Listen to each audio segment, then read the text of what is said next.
नमस्ते बच्चों, good morning. आज हम व्याकरण संबोध पुस्तिका का अध्याय 13 अनेक शब्द के लिए एक शब्द, जिसको हम इंग्लिश में वन वर्ड भी कहते हैं, उसके बारे में अध्ययन करेंगे। बच्चों, अनेक शब्दों के लिए एक शब्द क्यों प्रयोग किया जाता है, इसके बारे में हम आज समझेंगे। देखो बच्चों, किसी भी भाषा को सरल बनाना हो, आसान बनाना हो, प्रभावशाली बनाना हो तथा सुंदर बनाने के लिए बहुत सारे शब्दों की जगह एक छोटा शब्द का उपयोग किया जाता है। तो क्यों किया जाता है? भाषा को सरल, प्रभावशाली और सुंदर बनाने के लिए एक शब्द का प्रयोग किया जाता है। ठीक है बच्चों, आओ हम व्याकरण संबोध पुस्तिका में से पृष्ठ संख्या 71 पर इसके बारे में कुछ अध्ययन करते हैं। देखो बच्चों, हमारी व्याकरण संबोध पुस्तिका अध्याय नंबर 13 अनेक शब्दों के लिए एक शब्द, जिसको हम इंग्लिश में वन वर्ड भी कहते हैं। देखो यहाँ पर एक शेर बना है, यहाँ लिखा है शेर जंगल में रहने वाला जानवर है। तो जंगल में रहने वाला, कितने सारे शब्द यूज हुए जंगल में रहने वाला। तो इतने सारे शब्दों की जगह, मतलब अनेक शब्दों की जगह सिर्फ एक शब्द का प्रयोग किया जाता है। तो जंगल में रहने वाला को हम कहते हैं जंगली। तो शेर जंगल में रहने वाला जानवर है, इसको हमें सरल बनाना है, आसान बनाना है, सुंदर बनाना है, प्रभावशाली बनाना है। तो हमने क्या लिखा? शेर जंगली जानवर है ना बच्चों। यहाँ बहुत सारे शब्द हैं और इन बहुत सारे शब्दों को हमने एक शब्द में परिवर्तित कर दिया। तो इससे यह पूरा वाक्य आसान बन गया, प्रभावशाली बन गया और सुंदर बन गया। जैसे वह अपने देश का नहीं है। अब इतने सारे शब्द यहाँ पे यूज किए। अपने देश का नहीं, इसको हम क्या कहेंगे? विदेशी। तो ये वाक्य सरल बन गया, सुंदर भी बन गया और प्रभावशाली। बोलने में ये अच्छा लगता है, वह विदेशी है। पर हम ये बोलेंगे वह अपने देश का नहीं है, तो ये थोड़ा बोलने में भी अजीब लगता है। तो अनेक शब्दों का एक शब्द में प्रयोग करने से वाक्य प्रभावशाली भी बन गया, वह विदेशी है। देखिए बच्चों, ऊपर दिए गए उदाहरण में जंगल में रहने वाले को जंगली और अपने देश का नहीं को विदेशी लिखा गया। इस तरह अनेक शब्दों की जगह एक शब्द लिखकर एक ही बात को कम शब्दों में कहा जाता है। भाषा को सरल, प्रभावशाली और सुंदर बनाने के लिए अनेक शब्दों के स्थान पर एक शब्द का प्रयोग किया जाता है। जैसे खेतों में काम करने वाला क्या कहलाता है? किसान। बीमारों का इलाज करने वाला डॉक्टर। लकड़ी का काम करने वाला बढ़ई। मिठाई बनाने वाला हलवाई। तो हमें इतने सारे शब्द की जगह सिर्फ एक शब्द का उपयोग ही करना होता है, जिससे वाक्य सरल, प्रभावशाली और सुंदर बने। देखिए बच्चों, यहाँ पे इतने सारे अनेक शब्द है और इन सबके एक शब्द है। जैसे हमने कहा कि हमने कहा कि आरव बहुत परिश्रम करने वाला लड़का है। तो परिश्रम करने वाला, कितने सारे शब्द यूज हुए। तो इस वाक्य को हम सरल और आसान बनाने के लिए हम क्या लिखेंगे? आरव परिश्रमी लड़का है। समझे बच्चों? जैसे जहाँ पढ़ने जाते हैं उसको हम क्या बोलते हैं? विद्यालय। तो हम क्या ऐसे लिखेंगे? हम वहां जा रहे हैं जहां पढ़ने जाते हैं? नहीं, हम ऐसे वाक्य बनाएंगे कि हम विद्यालय जा रहे हैं। तो ये वाक्य सरल भी बना और प्रभावशाली भी बना।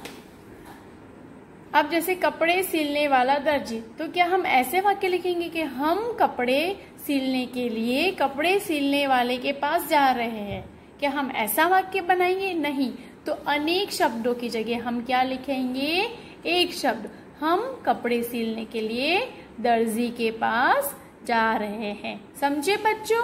इसी तरीके से हमें ये सारे अनेक शब्द को, ये सारे एक शब्द है, इन सबको हमें पढ़ना है, अच्छे से समझना है और अपने इर्द गिर्द जो भी है इससे रिलेटेड इर्द गिर्द जो भी वाक्य बनते हैं वो वाक्य बनाने हैं।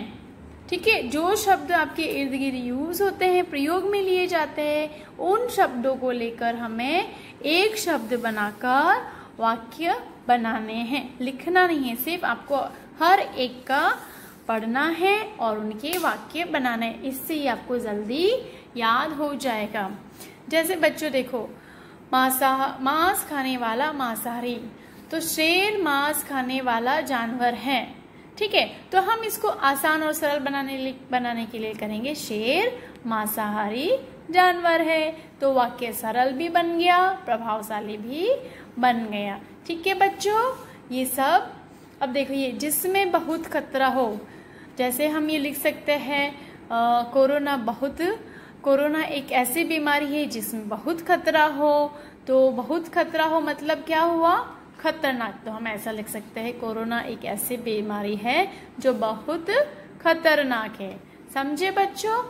दूसरों का भला करने वाला मतलब परोपकारी, पेड़ पौधों की देखभाल करने वाला माली। तो ये सारे शब्द 35 शब्द है, अनेक शब्दों के एक शब्द, ये हमें आपको पढ़ने हैं। आप सबको ये शब्द के एक शब्द पढ़ने हैं और उनके वाक्य मन में खुद बनाने हैं, वाक्य जोड़कर अपने मम्मी पापा या भाई बहन को सुनाने हैं। इससे आपको ये शब्द जल्दी से समझ आएंगे। अच्छा बच्चों, आपको समझ में आया एक शब्दों से अनेक शब्दों से एक शब्द कैसे बनाया जाता है। अब हम इस जो अनेक शब्द से एक शब्द बनने वाला जो हमारा आज का टॉपिक है उसके ऊपर हम अभ्यास करते हैं। तो व्याकरण संबोध पुस्तिका का पृष्ठ संख्या 74 निकालिए। हम इसको अभी मैं आपको ये सारा जो भी अभ्यास है आपको समझा देती हूँ। देखिए बच्चों, पृष्ठ संख्या 74 देखिए क्या समझा। रेखांकित अनेक शब्द के लिए हमें एक शब्द लिखना है। मेरा भाई परिश्रम करने वाला है। तो परिश्रम करने वालों को क्या कहते हैं? परिश्रमी। मेरा भाई परिश्रमी है। यह समारोह महीने में एक बार आता है। तो महीने में एक बार को क्या कहते हैं? मासिक। तो यह समारोह मासिक होता है। रजनी और शिखा साथ पढ़ती है। तो साथ में पढ़ने वाले को बोलते हैं सहपाठिनी। अगर दो लड़के पढ़ रहे हैं तो सहपाठी, और दो लड़कियां पढ़ रही है तो सहपाठिनी। ये देखो, ये लिखा पढ़ने वाला सहपाठी और पढ़ने वाली सहपाठिन। ठीक है बच्चों? तो यहाँ पे लिखेंगे रजनी और शिखा सहपाठिन है। सुजान सिंह मिठाई बनाने वाला है। तो मिठाई बनाने वाले को क्या कहते हैं? हाँ बोलो बच्चों, वेरी गुड, बहुत अच्छा, हलवाई। सुजान सिंह हलवाई है। मेरा मोबाइल अपने देश में ही बना है। तो अपने देश में ही बना को क्या कहेंगे बच्चों? बताइए। हाँ, स्वदेशी, बहुत अच्छे, अपने देश में ही बना। तो मेरा मोबाइल स्वदेशी है। समझ गए बच्चों? ये आपका होमवर्क है, ये आपको घर पे करना है। मैं इसको भी एक्सप्लेन कर देती हूँ। मेरी परीक्षा सितंबर में होगी। तो क्या होगी? कौन सी परीक्षा होती है सितंबर में? खतरनाक परीक्षा होगी? नहीं, क्या होगा? अर्धवार्षिक। ख, गुड़िया के पिता बीमारों का इलाज करते हैं। तो वे एक क्या है जो बीमारी का इलाज करते हैं, उनको क्या कहते हैं हम? बहुत अच्छे, वेरी गुड, डॉक्टर। फिर ये क्या है? खाली जगह में पशु पक्षी रखे जाते हैं। कहाँ रखे जाते हैं पशु पक्षी? बताइए। बहुत अच्छे, चिड़ियाघर में। जो दूसरों का भला करता है उसको क्या कहेंगे? परोपकारी। और बिजली के तारों को छेड़ना खतरनाक होता है। ये भी सही जोड़े बनाइए। आपका कक्षा कार्य है, मैंने कक्षा में आपको एक्सप्लेन कर दिया है। फिर भी एक बार यहाँ देख लीजिए। परिश्रम करने वाला परिश्रमी, गांव में रहने वाला ग्रामीण, किसी से न डरने वाला निडर, हर दिन होने वाला दैनिक, और मांस खाने वाला मांसाहारी। अच्छा बच्चों, अब ये जो अनेक शब्दों से बने एक शब्द है, ये हमारी अभ्यास पुस्तिका में भी है। गिलहरी का घर पाठ है और पृष्ठ संख्या 24 पे है। आइए हम करते हैं। देखिए बच्चों, पृष्ठ संख्या 24। आप जानते हैं पशु पक्षियों के रहने वाले स्थान को जंगल कहते हैं और यह अनेक शब्दों के लिए एक शब्द है। ठीक है, जहाँ पशु पक्षी रहते हैं उसको हम जंगल कहते हैं। जंगल क्या हो गया? एक शब्द। अनेक शब्द क्या हो गया? पशु पक्षियों के रहने का स्थान। इसी तरीके से हम ये अभ्यास करेंगे। दिए गए अनेक शब्दों के लिए एक शब्द लिखो। चूहे का घर, तो क्या कहेंगे? चूहे के घर को हम क्या कहते हैं? बिल। Very good. फिर चिड़िया का घर क्या कहलाएगा? सुरंग? नहीं, तो बोलिए क्या? यस, बहुत अच्छे बच्चों, घोंसला। तो घोंसला एक शब्द हो गया। चिड़िया का घर 3 शब्द हो गए। चूहे का घर 3 शब्द, तो इसका एक शब्द क्या होगा? बिल। ठीक है बच्चों, यहाँ पर हमारा अनेक शब्दों से बना एक शब्द का जो टॉपिक है वो यहीं पे समाप्त होता है। आपको बहुत अच्छे से समझ आया होगा। आप एक बार इसका पुनरावृत्ति कर दीजिए, उसको पुनः दोहराइए और अलग अलग वाक्य मन में बनाइए या अपने घर में मम्मी पापा, अपने भाई या बहन को ये वाक्य पढ़कर सुनाने हैं। इससे आपको ये अच्छे से याद हो जाएंगे। तो अच्छा बच्चों, मेरा वीडियो देखने के लिए आपका बहुत बहुत धन्यवाद। घर में रहे, सुरक्षित रहे।